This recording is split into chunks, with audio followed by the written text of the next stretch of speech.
자, 오늘 숙제부터 이야기를 좀 하자면 오늘은 요 입체주의 해가 우리 했다 그쵸? 요거 했고요. 그 다음에 오늘 사회권 요것도 했다 그쵸? 자, 그래서 요 나머지 두 개가 숙제입니다. 종료정전 이게 1월 오늘이 24일이죠. 숙제 잘 안 보이나? 예술 파트 종료전전이랑 그 다음에 소비르의 음양학 숙제고요. 읽으면서 내 문장 너무 안 읽히고 뭔 말하는지 모르겠어 라고 하면 이제 선생님한테 질문해가지고 좀 많이 얻을 수 있는 것들을 얻어갈 수 있도록 하세요. 알겠죠? 그 멘토 시간에 선생님한테 질문하고 얻어가고 이런 것들은 여러분들이 얼마나 이거를 이제 요구하느냐에 따라 좀 많이 달라집니다. 그렇죠? 자, 그 다음 사회도 네트워크 효과 이론, 그 다음에 뉴스 프레임 분석 이것도 마찬가지로 숙제입니다. 1월 24일 숙제. 나머지 좀 시간이 남는다. 다른 거 풀어보면 돼요. 알겠죠? 어차피 대부분 숙제로 나갈 거기 때문에. 요렇게 하고요. 그 다음에 우리 문학 교재 넘어가 봅시다.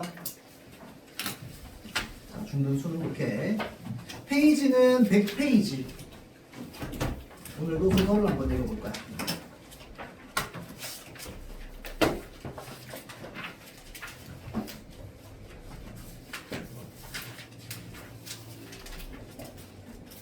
커피 딴리. 이게 좀 어렵습니다, 여러분들. 이게 그 중학교 3학년 교과서에, 그러니까 개정 전 여러분들은 아니지만 사실 여러분들 그 교과서는 아직까지 우리가 못 봐가지고 잡스 이런 거 안 나왔죠. 잘 모르죠. 여러분들 교과서에 어떤 작품이 실릴지 모르는데 굉장히 오랜 시간 동안 중학교 3학년 교과서에 실렸던 문학 작품입니다. 소설이고요. 자, 네, 중학교 3학년 거에 좀 나오다 보니까 조금 어려운 말이나 이런 것들이 있을 수 있어. 그리고 시대에 대한 배경 지식이 좀 필요합니다. 그래서 그것들을 오늘 좀 이야기를 해주려고 하는데, 자, 이 껍빗단리라고 하면 이 껍빗단이 바로 뭐냐면요, 캡틴입니다. 캡틴. 캡틴의 러시아어가 껍빗단입니다. 껍빗단. 이 리는 이씨를 말해요. 여기에 어떤 사람이 나오냐면요, 이인국이라고 하는 사람이 나옵니다. 자, 그래서 이런 사람들을 이런 사람 이인국의 성이 이씨를 써서 리, 그래서 캡틴 리 이 말이죠. 자, 그래서 이인국이라고 하는 사람의 이야기다 라고 하는 걸 우리가 알면 됩니다. 자, 그러면 이인국은 어떤 사람이냐? 이거는 이제 시대에 대한 배경 지식이 좀 필요한데, 자, 우리 조선 시대가 끝났어. 그 이후에 찾아오게 되는 시대가 어떤 시대입니까? 뭐예요? 뭐라고요? 대한제국 맞아요. 대한제국, 그러면 대한제국이 있던 시기를 우리가 어떤 시기라고 하는데? 일제강점기죠. 맞죠? 일제강점기. 자, 그래서 일제강점기라고 하는 우리나라의 근현대사가 있었고요. 근대사가 있었고. 자, 이 일제강점기에서 넘어오게 되면은 우리가 광복하게 된다. 그쵸?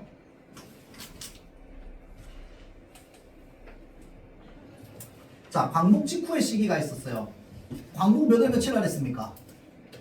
8월 15일 날 했다. 그쵸? 자, 그래서 8월 15일 날 광복을 하고 나서 우리 대한민국이라는 나라가 혹시 바로 세워졌나요? 안 세워졌습니다. 그거 물어볼게요. 몇 년도에 세워졌을까요? 이거 아는 사람? 광복이 일단 몇 년도입니까? 1940? 저 속삭이기만 하고 있고 자신이 없어가지고 몇 년도입니까? 괜찮아, 이거 잘못 얘기한다고 매국노 되는 거 아니야. 수민아, 몇 년도예요?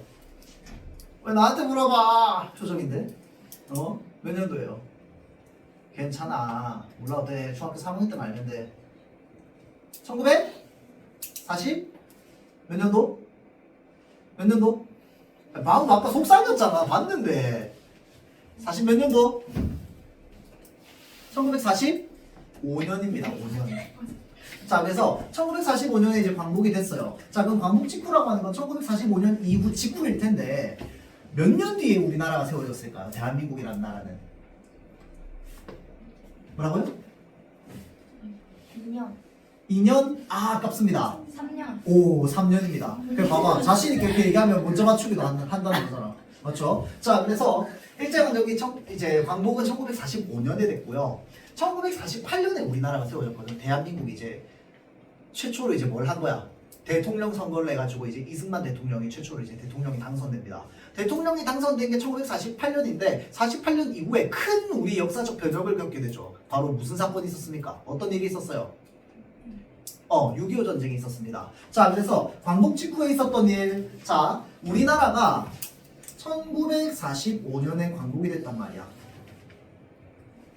1948년에 정부가 수립됐어요. 대한민국 정부 수립. 남한만에 정부가 수립됐습니다. 3년 동안은 정부가 있었어, 없었어?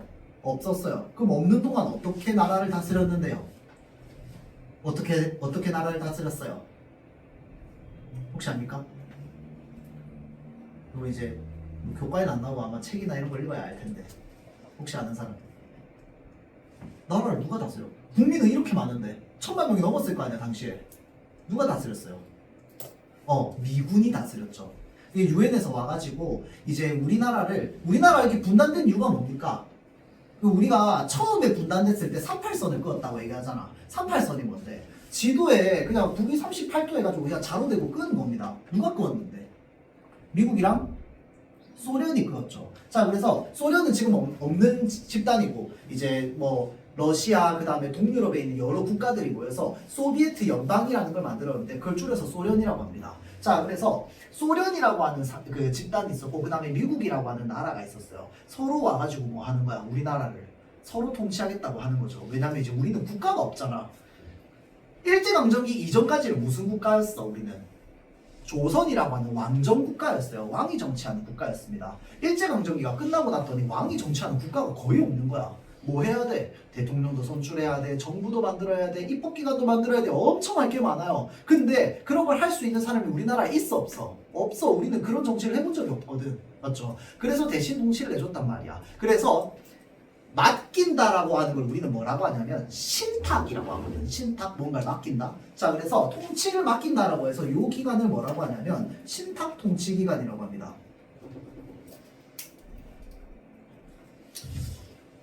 하다 보면 쌤이 이제 역사 선생님인지 과학 선생님인지 예술 선생님인지 잘 모르겠는 순간이 오는데, 자, 1945년에 광복이 있었고요. 자, 48년 정부 수립하기 전까지 이제 신탁 통치 기관이 있었습니다. 그때 북쪽을 누가 통치했다? 소련이 통치했습니다. 자, 그 다음에 남한이죠. 미군이 통치했습니다. 자, 그래서 우리 남한 기준으로 미군이 우리를 다스렸다라고 해서 무슨 시기라고 하냐면 미군이 정치했다, 미군정 시기라고 합니다. 그렇죠? 미군정 시기. 북정은 소련이 통치했고요. 이때까지만 하더라도 남북은 그냥 누구나 왔다 갔다 할 수 있었습니다. 선거놓고 그냥 저기는 소련 통치, 여기는 미국이 통치야. 그렇죠? 근데 언제부터 이제 못 건너가게 된 거야? 이후에 1950년에 무슨 일이 생깁니까? 6.25 전쟁이 생기는 거죠. 그러면서 우리가 지금 끄어있는 이 선을 뭐라고 합니까? 휴전선이라고 합니다. 전쟁을 멈추는, 전쟁을 쉬는 선이다. 전쟁을 잠깐 중단하는 선이다라고 해서 휴전선이라고 하죠. 왜 이렇게 얘기하냐면 38선이랑 휴전선이 선이 좀 달라서 그렇습니다. 알죠? 자, 그래서 6.25 전쟁. 여기가 그럼 이제 6.25 전쟁 이후부터 뭐야? 1960년대, 70년대, 80년대 우리가 이제 일반적으로 알고 있는 대한민국의 역사인 거야. 알겠죠? 자, 그래서 이렇게 이제 우리나라의 역사가 이렇게 흘러갔다라고 보면 됩니다. 왜 이야기하느냐? 이 소설은요, 이인국의 언제 때 모습부터 나오느냐? 요때 모습부터 나옵니다. 여기서부터 해가지고 요거 거치는 내용이 나오는 거야. 그래서 시간은 언제냐면 한참 뒤입니다. 한참 뒤에 완전 꼬부랑 할아버지가 된 이인국이 자신의 과거를 착착착착 회상하는 내용으로 나와 있습니다. 알겠죠? 자, 그래서 이 이인국이라고 하는 사람은 어떤 사람이냐? 병원장입니다. 종합병원을 운영하고 있는 병원장이에요. 지금이죠. 지금 기준으로, 그러니까 이 소설의 현재 기준으로 이인국은 1900 언제인지 모르겠어. 한 60년대, 70년대 하여튼 6.25 전쟁이 한참 지나고 난 뒤 이제 종합병원을 운영하고 있는 이제 요 이인국이 있습니다. 자, 그래서 요 이인국이 실력 있는 외과 전문의로서 병원을 운영하는 사람인데 이 사람이 성격이 어떤 사람이냐? 환자의 치료보다 환자의 경제적 능력을 더 중요하게 생각하는 사람입니다. 그 말은 무슨 말이야? 내가 이 사람을 치료하겠어 라는 생각보다는 저 환자를 보면서 저 사람이 돈이 있나 없나? 저 사람이 병원비 낼 수 있나 없나? 이것만 생각하는 사람이라는 거야. 착한 사람이야? 못된 사람이야? 못된 사람이지. 알겠죠? 자, 그래서 아주 못된 사람입니다. 이 인국은. 그걸 더 중요하게 여기는 사람이야. 그는 일제강점기와 분단, 정쟁을 거치면서 기회주의적 처신술, 잘 안 보이지만 기회주의적 처신술 또는 뭐라고 하냐면 처세술이라고 합니다. 자, 처세술이 뭐냐면요, 여러분들. 약간 요즘 스타일로 말하면 처세술이라고 하는 건 요 야물이 잘 털어가지고 입을 잘 털어가지고 여기 붙었다가 저기 붙었다가 이 편 됐다가 저 편 됐다가 왔다 갔다 하는 사람 있죠. 그래서 이렇게 야비한 사람을 우리가 이제 그런 사람이 쓰는 기술을 처세술이라고 합니다. 알겠죠? 처세 또는 이제 처신. 어떤 처신? 기회주의적. 기회주의적이 뭔데? 나에게 이익이 되는 쪽으로만 행동하는 거. 그런 것들을 우리가 기회주의적이라고 합니다. 기회주의자. 알겠죠? 자, 그래서 기회주의적 처세술로 무사히 살아왔습니다. 이 험난한 시절을 전부 기회주의적으로 살아온 거야.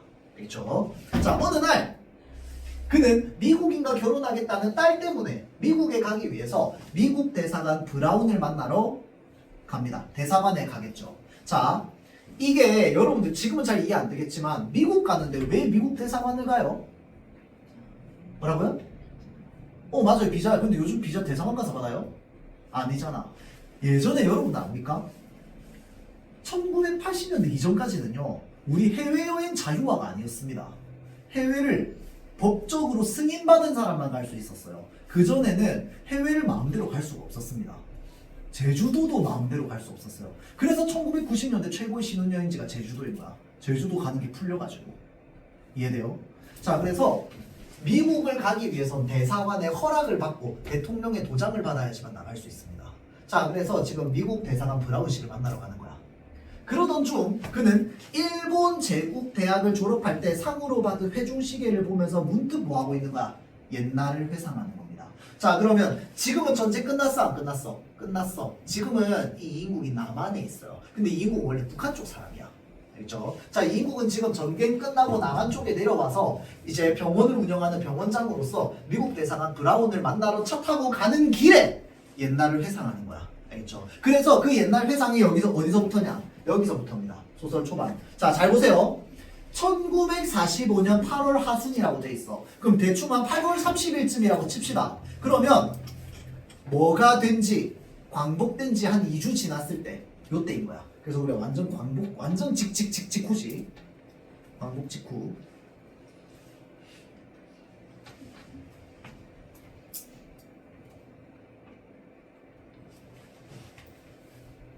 (1945년 8월) 아직 해방의 간격이 온누리를 뒤덮어서 소용돌이 칠 때였대요. 말복도 지난 날씨건만 여전히 무더웠답니다. 이인국 박사는 이 며칠 동안 불안과 초조에 휘몰려서 잠도 제대로 못 잤대요. 불안한 거야. 왜 불안했을까? 광복됐는데 불안한 사람이 있대요. 뭐 때문에 불안했을까요? 어떤 사람이었기 때문에? 광복하면 기분 좋을 것 같아? 안 좋을 것 같아? 어떨 것 같아요? 좋을 것 같아요. 근데 이 사람 왜 불안할까요? 왜 그럴까요? 유비나 뭘까? 왜 불안했을까? 광복했는데 친일파였기 때문에 그렇습니다. 알겠죠? 이 인국은 친일파였던 거야. 그러니까 남들이 다 해방의 감격을 느끼고 있을 때 지 혼자 뭐 하는 거야? 불안해가지고 덜덜덜덜 떨고 있는 거야. 와씨 나 잡으면 어떡하지? 라고 하면서. 자, 그래서 불안과 초조에 휘몰려 잠도 제대로 자지 못했대요. 무엇인가 닥쳐올 사태를 오돌오돌 떨면서 대기하는 상태였답니다. 그렇게 붐비던 환자도 병원을 계속 운영하고 있었으니까 하나도 얼씬하지 않고 쉴 새 없던 전화도 뜸해졌대요. 이번 실은 최후의 복막염 환자였던 도청의 일본인 과장이 끌려간 후 텅 비었답니다. 친일파, 민족 반역자를 타도하자. 이게요, 여러분들 그 광복 직후 당시에 어떤 상황들이 있었냐면 이 소설에는 안 나오는데 다른 소설에는 나와요. 그 미스터 방이라고 하는 소설이 있는데 거기 보면 어떤 내용이 나오냐면 친일파였던 진짜 악질적인 친일파였던 사람이 있는 거야. 온 마을 사람 막 진짜 엄청 괴롭히고 그랬던 사람이 나중에 어떻게 되냐면요. 광복하고 나서 그 동네 사람들이 너무너무 울분이 심했을 거 아니야. 몽둥이나 이런 거 들고 가가지고 그 사람들 집 다 때려 부숩니다. 다 때려 부수고 막 가족들 다 때리고 막 그럽니다. 그게 이제 그 사람들이 가지고 있었던 울분을 막 이렇게 표출하는 거죠. 그래서 당시에 사람들이 어땠냐면요. 이 큰 현수막 이렇게 들고 다니면서 친일파 민족 반역자를 타도하자 이러면서 다 죽여버리자 뭐 이렇게 이제 들고 다니던 사람들이 많았어요. 그러면 이 이인국 입장에서 거리를 걸어 다닐 수 있었을까 없었을까? 없었지. 오돌오돌 떨면서 나 맞아 죽는 거 아니야? 불안한 거야. 자, 그래서 옆에 붉은 동그라미를 두 겹으로 친 글자가 그대로 눈앞에 선명하게 보이는 것만 같대요. 어제 저 물력에 그것을 처음 보았을 때, 그러니까 어제 저 물력에 그것을 얘를 처음 본 겁니다. 이거 쌤이 왜 얘기하냐면 이게요, 소설이요, 날짜가 뒤죽박죽입니다. 그래서 학교 시험에서 선생님들이 너무 좋아해요. 왜? 이거 순서 연결하라고 하면 틀리는 사람 꼭 나오거든. 자, 일단은 어제 저 물력에 이 문자를 처음 본 겁니다. 길 걸어가다가 그때 전율이 대사라 왔대요. 순간 이인국 박사는 방쪽으로 머리를 휙 돌렸답니다. 나야 넌 괜찮겠지 라고 해서요. 이게 뭐냐면 자기 스스로 괜찮을 거라고 그냥 계속 스스로 위안하고 있는 겁니다. 위로하고 있는 거야. 이인국의 성격이 여기서 좀 드러납니다. 이인국은 어떠한 상황이 닥치더라도 자기가 헤쳐나갈 수 있다고 믿는 사람이에요. 기회주의적으로. 자, 그래서 혼자 내까리면서 그는 다시 부채를 들었대요.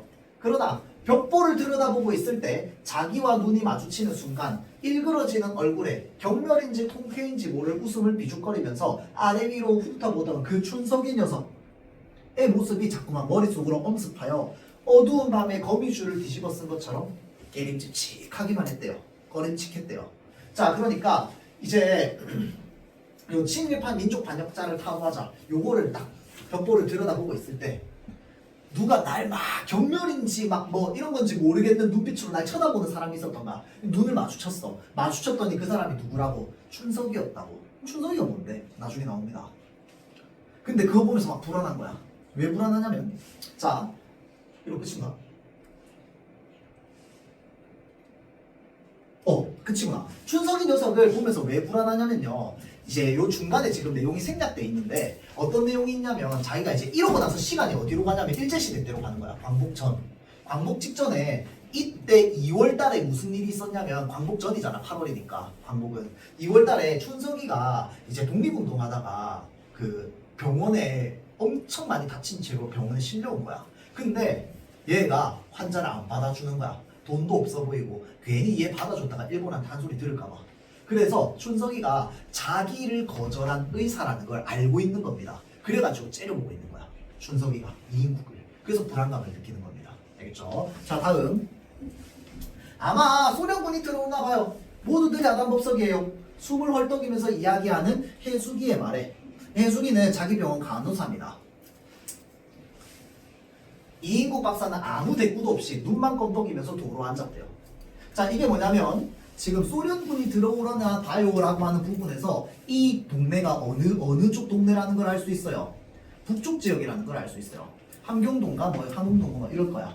그러니까 그쪽 지역에 살고 있는 거야. 그러니까 미군이 아니라 누가 들어오는가? 소련군이 들어오는 거야.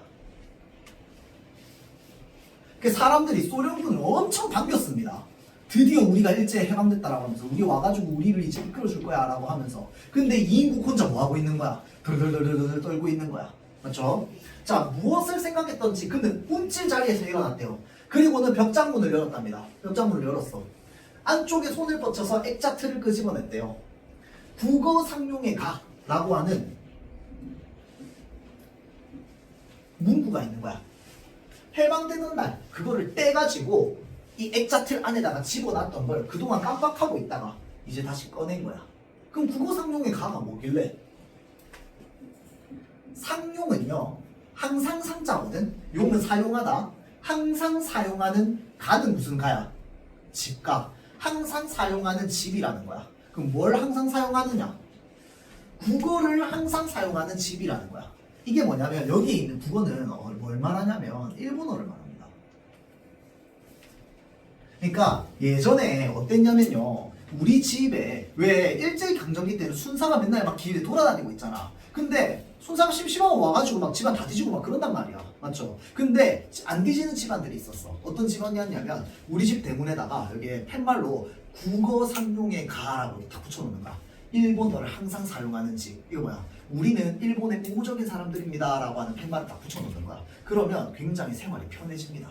알죠? 그러니까 그거를 딱 붙여놨던 거야. 근데 해방되자마자 뭐 한 거야? 우다다다닥 해가지고 벽장 안에다가 집어넣은 거야.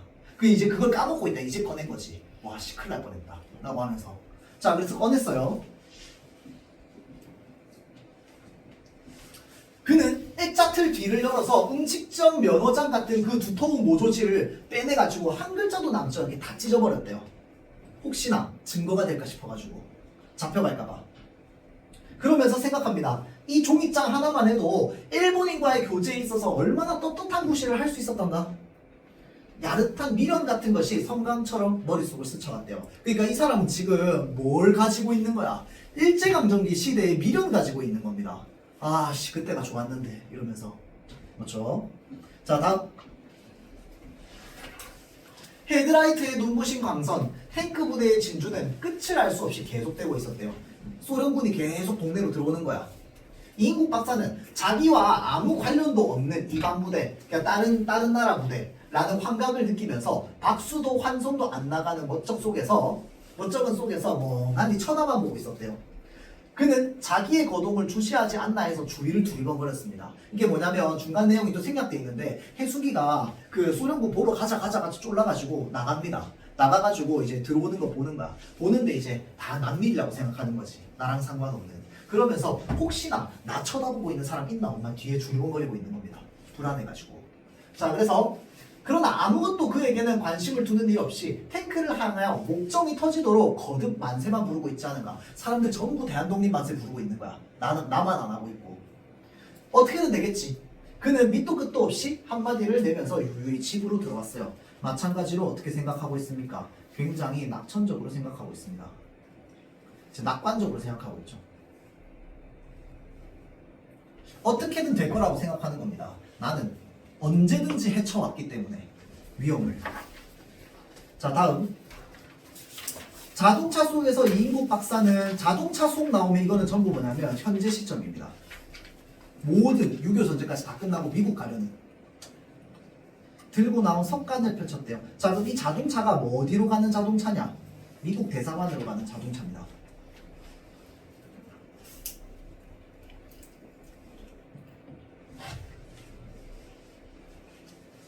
석관이라고 하는 게 뭐냐면요, 여러분들 요즘은 안 나오는데 지금은 신문이 언제 한 번 나옵니까? 매일매일 아침 일찍 나오죠. 그걸 조간이라고 합니다. 아침 조자를 써서.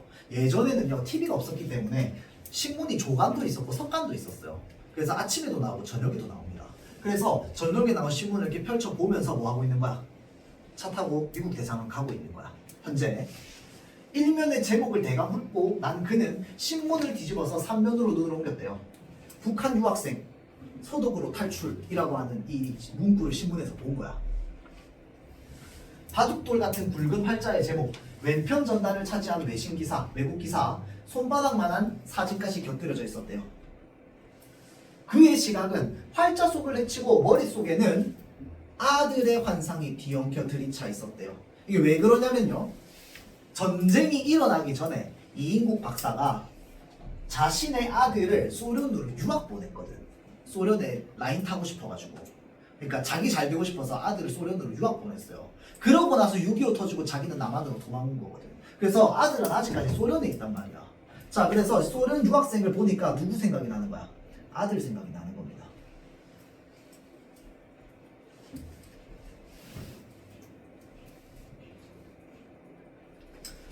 그래서 얘기합니다. 아들을 모스크바로 유학시킨 것은 자기의 억지에서야만 던 것만 같대요. 후회하는 거죠. 이인국 박사는 그때나 지금이나 자신의 처세 방법에 대해서 절대적인 자신을 가지고 있었대요. 자, 그러니까 자신의 처세 방법이라고 하는 게 뭐야? 여기 붙었다 저기 붙었다 하는 거잖아. 그래서 이인국이 어떻게 되냐면요, 결국은 덜덜덜덜덜 떨다가 소련에게 잡혀갑니다. 소련군에게. 그 군에게 잡혀갔으니 어디로 들어갔을까요? 감옥에 들어갔겠지. 그 감옥에 들어갔더니 이게 침입하들 한 무더기 전부 감옥 안에 다 들어가 있는 거야. 근데 이 이인국 박사가 자기가 여기서 죽을 것 같은 거야. 그래서 어떻게 하면 안 죽을 수 있을까 고민을 하다가 무슨 공부를 시작하느냐, 러시아어 공부를 시작합니다. 일단은 러시아 사람이랑 말이 통해야지 내가 어떻게든 입을 털 수 있을 거 아니야. 그래서 러시아어 공부를 합니다. 심지어 직업이 또 의사잖아. 그래서 자신이 의사인 것과 러시아어를 좀 할 줄 안다는 걸로 결국은 러시아어를 연출이 됩니다. 그래서 감옥에서 빠져나와요. 그래서 성공해가지고 남한으로 도망온 거거든. 그러니까 어떻게든 살아간단 말이야. 이 완전 바퀴벌레처럼. 자, 그래가지고 이제 자신의 처세 방법에 대해서 절대적인 자신을 가지고 있었다는 거죠. 자, 그러면서 이제 요거는 아들이 유학 전입니다.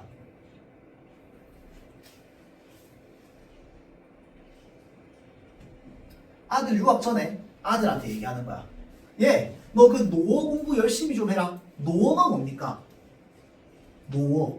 노어는 러시아어를 뜻합니다. 이거 왜 러시아어 뜻하는지 알아요, 여러분들? 노어. 노어 여기 보면 한자로 적혀있죠. 한자로 적혀있죠. 자, 그래서 여러분 혹시 프랑스어를 한자로 뭐라고 합니까? 뭐라고요? 불어라고 하죠. 프랑스어 왜 혹시 불어라고 하는지 압니까? 아는 사람? 프랑스어 불어라고 하잖아. 왜 불어라고 해요? 프랑스가 이게요, 여러분들, 이게 한자 표기 때문에 그렇습니다. 중국에서 프랑스를 한자로 쓸 거 아니야. 걔네는 표음 문자가 아니라 표의 문자니까 자기 글자로 쓸 수밖에 없잖아. 원래 있는 한자로. 그래서 프랑스를 소리 나는 거랑 제일 비슷하게 쓰면은 그 한자를 우리식으로 음으로 읽으면 뭐가 되냐면 불란서가 됩니다. 이게 프랑스야. 그래서 불란서의 언어라고 해서 불러라고 합니다. 프랑스어를. 러시아를 뭐라고 했냐면요, 노서화라고 했습니다. 한자로. 그래서 러시아어를 지금까지도 노어라고 하는 거야. 불어, 노어 이렇게 되는 거야. 이해돼요? 자, 얘 그 노어 공부 열심히 해라. 요 이제 러시아야. 러시아어 공부 열심히 해라. 왜요? 아들은 갑자기 튀어나오는 아버지의 말에 의아를 느끼면서 반문했어요. 왜 그러냐면 이 얘기하기 전까지, 광복하기 전까지는 아들한테 뭐 가르쳤겠어? 일본어 열심히 가르쳤거든.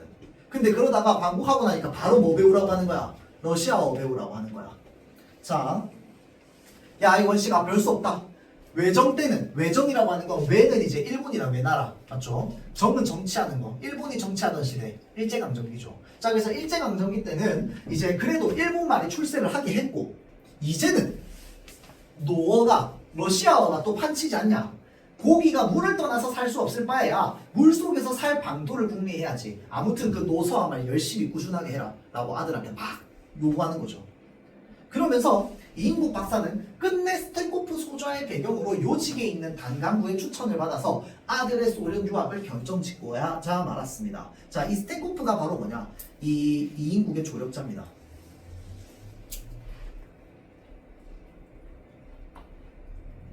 러시아 사람이거든. 이 사람이랑 통한 거야. 그래가지고 이 사람 통해가지고 아들을 러시아에 유학까지 보낸 거야. 근데 이인국의 아내는 좀 불안한 거야. 여보, 보통으로 삽시다. 그저 편하지 않게 사는 것이 이런 세상에서 가장 편할 것 같아요. 겁나니까 아들 보내는 게. 겨우 죽일 고비를 면했는데 또 쟤까지 높이 드는 복판에 휘몰아 넣으면 어쩌려고. 그러니까 이인국이 얘기합니다. 아, 가만히 있어요. 호랑이도 굴에 들어가야 잡는 법이요. 무슨 세상이 되든 할 대로 해봅시다. 아들의 출발을 앞두고 걱정하는 마누라를 우격다짐으로 무마하고 그는 아들 유학을 관철했대요. 그 다음 해에 사변이 터졌답니다. 자, 그러면 아들 유학을 몇 년도에 간 거야? 1949년에 간 거야. 유학을. 그 다음 해에 사변이 터졌어요. 이 사변은 6.25 전쟁을 말하거든. 요거 언제? 1950년이죠. 시기가. 근데 좀 걱정되겠죠. 지금 남한이랑 북한이랑 전쟁하고 있는데 얘가 지금 소련으로 끌려갔으니까. 자, 마누라의 죽음은, 마누라 죽었습니다. 이게 마누라 죽고 나서 이국이 또 그 아내를 바로 갈아치웁니다. 그래서 또 다른 아내를 또 들이거든요. 그 사람은 기회주의자니까 자기한테 이익되는 건 다 합니다. 알겠죠? 자, 마누라의 죽음은 외아들을 사지로 보낸 것 같은 수심에도 그 원인이 있었다고 그는 생각하고 있었대요. 이인국 박사는, 자, 여기까지가 뭐냐면 회상입니다. 자, 그리고 이 자부터는 다시 현재로 돌아오는 거야. 시간이 완전 쪼개져 있죠.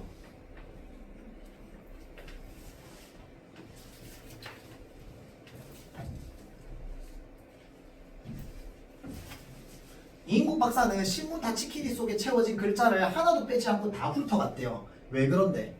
아들 소식을 알고 싶어서. 아들 소식을 찾고 싶은 거야. 소련 유학생 뭐 탈출 이렇게 적혀 있으니까. 근데 아들의 이름에 연관되는 사연은 하나도 없었대요. 아들 소식이 안 들리는 거야. 이 자식은 뭘 꾸물꾸물하느라 이런 축에도 끼지 못한 남. 사태를 판별하고 임기응변에 선수를 쓸 줄 알아야지. 맹추같이 자기 아들을 이렇게 탓하고 있는 거야. 지금 빨리 해야지. 뭐 하고 있냐 이러면서. 자, 그러면서 어쩌면 가족이 월남한 것도 모르고 주저하고 있는 것이 아닐까.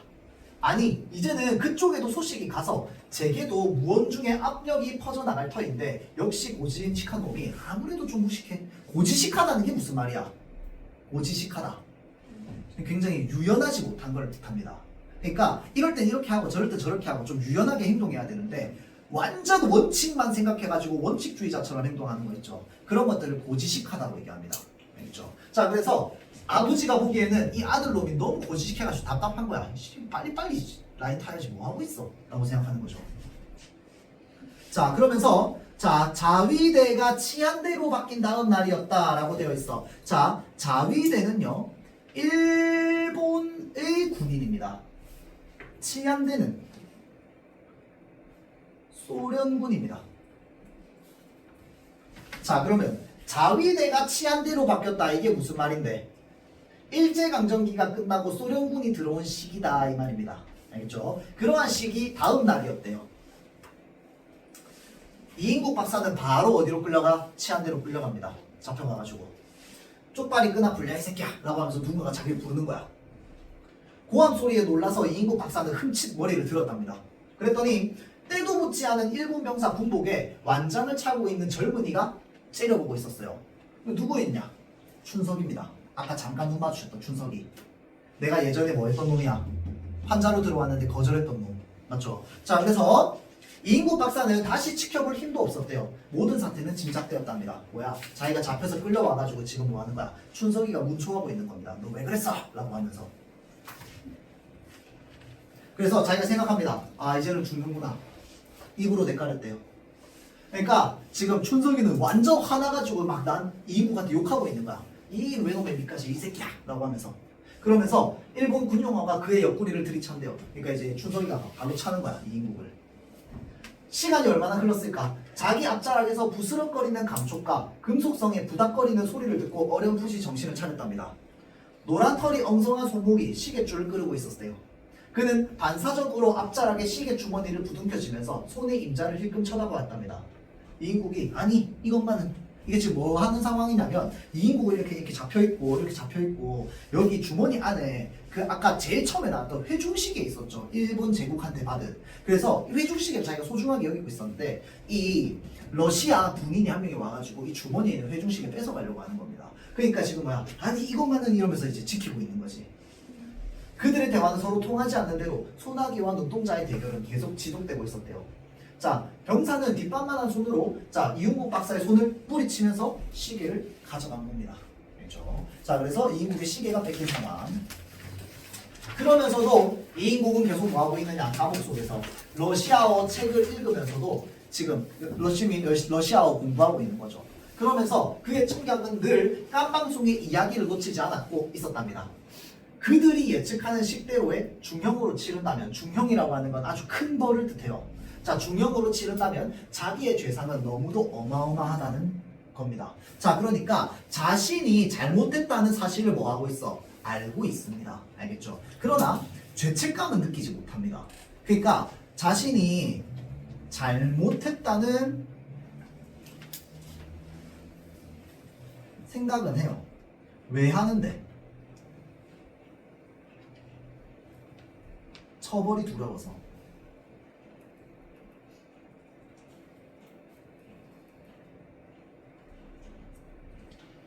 그런데 여기에서 죄책감, 자기가 죄를 지은 것에 대한 책임감, 전혀 느끼지 못합니다. 그냥 어떻게든 살려고만 하는 사람이야. 기회주의적으로.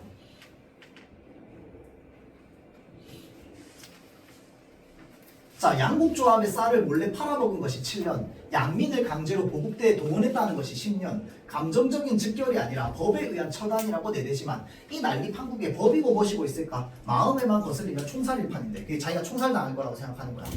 친일파, 민족반역자, 반일투사 치료 거부, 일제의 간첩행위, 이건 너무도 어마어마한 재상이라는 거야. 자기가 생각해도. 취조할 때 나열하던 그대로 한다면 고작해야 무기징역, 사형감일지도 모른다. 자, 이렇게 생각하는 거죠. 죽을 것 같다. 그럼 어쩐단 말이야? 자, 식민지 백성이 별 수 있겠어? 나일부 띠인들 소용이 있었느냐 말이야. 어느 놈은 일본 놈한테 하참 안 했어. 주는 떡을 안 먹은 놈이 바보지. 다 그놈이 그놈이었지. 라고 얘기하는 건 어떤 의미야? 나만 그런 거 아니야. 다 그랬어, 다. 식민지 백성이 별 수 있어. 나만 그런 게 아니라 주는 떡을 주는데 안 먹는 사람이 어딨어. 안 먹으면 그게 바보지. 다 그놈이 그놈이었다고. 다 그랬다고. 자, 그래서 이게 지금 뭐냐면요. 합리화하고 있는 겁니다. 자신이 잘못한 것에 대해서. 나만 그런 거 아니야. 이거 잘못한 거 아니야. 라고 생각하고 있는 거야. 죄책감을 느끼지 않는 겁니다. 그래서 죄책감 느끼지 않고요. 자, 그래서 인국 박사는 자기 변명을 합리화하고 나면 가슴이 좀 후련해졌대요. 거기다가 어저께 최종 취조 장면에서 얻은 소련 고문관의 표정은 그에게 일루 희망을 던져주는 것이 있었답니다. 그것이 억지의 자위일지는 모른다고 생각했지만 아마 스탠코프 소자라고 했지. 그 혹부리 장교. 자, 아까 스탠코프 나왔다 그쵸? 이 사람이 어떤 사람이냐면 얼굴에 혹이 달려있는 사람입니다. 자, 그래서 이제 중간 내용을 조금 이야기를 하자면 감옥에서 뭐가 퍼지게 되냐면 전염병이 퍼지게 됩니다. 이때 이인국이 기회를 잡았다고 생각해요. 거기에 있는 사람 중에 의사는 자기가 유일했거든. 그래서 어디로 가게 되느냐? 응급실로 가게 됩니다. 감옥 안에 있는 응급실. 왜냐면 감옥 안에서 시체가 많이 나오면 안 되기 때문에. 그래서 자기가 응급실에서 이제 그 감옥에 있는 사람들을 이제 치료를 해주면서 이 응급실에서 치료를 하면서 동시에 이 간부들 수술을 맡아서 하거든요. 그러다가 스탠코프와 친분을 맺게 됩니다. 자기가 응급실에서 이제 간부가 맹장염이 걸려가지고 맹장 수술을 해주게 돼요. 이 맹장 수술을 해주는데 맹장 수술을 하고 있는데 옆으로 이 스탠코프 소자가 이렇게 오는 거야. 나는 이 사람이랑 친해지기만을 기다리고 있었거든. 근데 옆에 딱 온 거야. 그래서 수술하다 말고 이 사람한테 뭐라고 얘기하느냐, 이 손짓 발짓으로 그 혹 내가 떼주는 수술 해주겠다고 얘기하는데 이 스탠코프가 너무 좋아하는 거야. 너무 좋아해요. 그래가지고 이인국한테 수술을 맡깁니다. 이인국이 엄청 긴장하면서 이것만 성공하면 살 수 있다. 수술을 해요. 실제로 성공합니다. 그래서 스탠코프가 이인국한테 뭐라고 하느냐, 아, 오체나라쇼 최고다 라고 얘기하면서 꺼삐딴니 라고 얘기하는 거야. 그래서 이 꺼삐딴니라고 하는 제목이 스탠코프가 이인국한테 최고다 이렇게 얘기하는 겁니다. 이해되죠? 자, 그래서 결국은 스탠코프와 친분이 쌓이게 되고요. 그래서 이제 집에서 출퇴근할 수 있게 됩니다. 그러다가 6.25 전쟁이 터졌어요. 그래서 이제 남한으로 도망쳐 내려온 겁니다. 그래서 남한으로 도망쳐 내려와서, 미안합니다. 조금만 더 할게요. 미안해요. 중간 내용 넘어가고, 여기 지금 106페이지 여기 결말 러 부분 봅시다. 106페이지 여기 러 부분에 차가 브라운 씨의 관사 앞에 닿았다라고 되어 있죠. 자, 그래서 요게 지금 다시 현재로 돌아온 거거든. 위에가 뭐냐면 스탠코프 소자 수술해준 내용까지야. 그래서 여기 현재로 내려와서는 이제 나는 다시 또 어디 가고 있어? 이 미국 대사관 가고 있잖아. 그래서 브라운 씨를 만날 건데 브라운 씨한테 또 뭘 주느냐? 뇌물을 주려고 가져가고 있습니다. 뭘 주냐면 고려청자를 가져가. 근데 고려청자는 우리나라의 문화재잖아. 그래서 그때 당시에 우리나라 문화재 반출해가지고 살려고 하는 사람 많았거든요. 그래서 문화재를 반출해가지고 이제 뇌물 주는 장면이 나옵니다. 그래서 결국은 브라운 씨가 오케이 해요. 왜냐면 이 사람도 나쁜 사람이어서 이 뇌물 받는 거 좋아하는 사람이거든. 그래서 뇌물 받아가지고 드디어 나 해방이다. 미국 갈 수 있다. 이인국은 아직까지 살 수 있어 라고 하면서 끝납니다. 이게 소설이 좀 특이하죠. 원래 이런 사람들 뭐 해야 돼? 벌 받아야 되잖아. 소설에서 이 사람 벌 안 받습니다. 지가 원하는 대로 다 이뤄요. 그래서 제목이 껍빛단디 캡틴 이인국이라고 되어 있어. 그러면 이 소설을 보면서 우리는 무슨 생각을 해야 될까요? 야, 씨, 이 사람처럼 살아야겠네? 라고 생각해야 될까요? 아니겠지. 그래서 이 소설의 제목은 캡틴 이인국이라는 뜻이지만 사실은 어떤 내용이 담겨 있어? 이 캡틴 이인국이 아니라 이인국처럼 살면 안 된다라고 얘기하는 의미를 그 속에 담고 있는 겁니다. 무슨 말인지 알겠죠? 자, 그래서 다시 맨 앞으로 돌아봅시다. 미안합니다. 자, 이 껍빛단디라고 하는 건 이인국을 비판하는 의미입니다. 어떻게 비판하느냐? 풍자해서. 이인국의 삶을 풍자해가지고 이인국을 비판하는 겁니다. 최고라고 얘기하는 게 아니고 반어적인 의미지.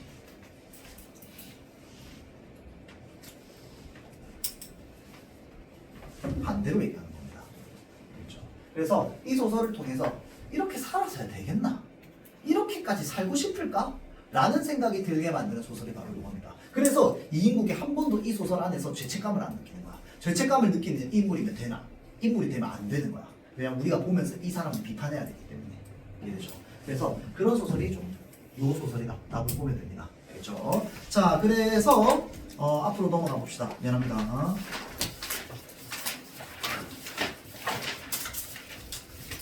요 껍빛단디 여러분들 숙제입니다. 1월 24일 숙제. 근데 뒷부분 읽으면서 무슨 말인지 모르겠고 이해 안 되면 설명해 달라고 하세요. 그렇죠? 이 소설은 좀 어려워. 그렇죠? 자, 그 다음에 숙제 하나 더 있습니다. 여기에 내가 그린 히말라야 시가 있어요. 내가 그린 히말라야 시가 그린 1월 24일. 요것도 숙제입니다. 그렇죠? 요거는 쉬워요. 이거 원래 중학교 1학년 교과서에 나오는 작품이거든. 그래서 이제 사람이 두 명이 나와요. 두 명이 나오는데 한 명은 부잣집이고 한 명은 좀 잘 못 사는 애야. 그래서 얘가 똑같은 사건에 대해서 시선을 보여주는데 서로 시선이 다를 거 아니야. 그래서 이게 서술자가 달라졌을 때 보이는 시선이 어떻게 달라지는지에 대해서 얘기하는 소설이거든요. 근데 요거 여러분들 그 옆에 선생님이 와가지고 뭐 해야 되냐고 물어보면 이거 설명 들어야 돼요 라고 얘기하면 됩니다. 알겠죠? 자, 그래서 내가 그린 히말라야 시가 그린 요거 설명 듣고 문제 풀라고 했어요 라고 하면은 그 선생님께서 설명해 주실 거야. 알겠죠? 그래서 설명 듣고 이제 풀어보면 됩니다. 그렇죠? 자, 여기까지. 오늘 앞에 얘기가 좀 길어가지고 늦게 끝나면 미안합니다.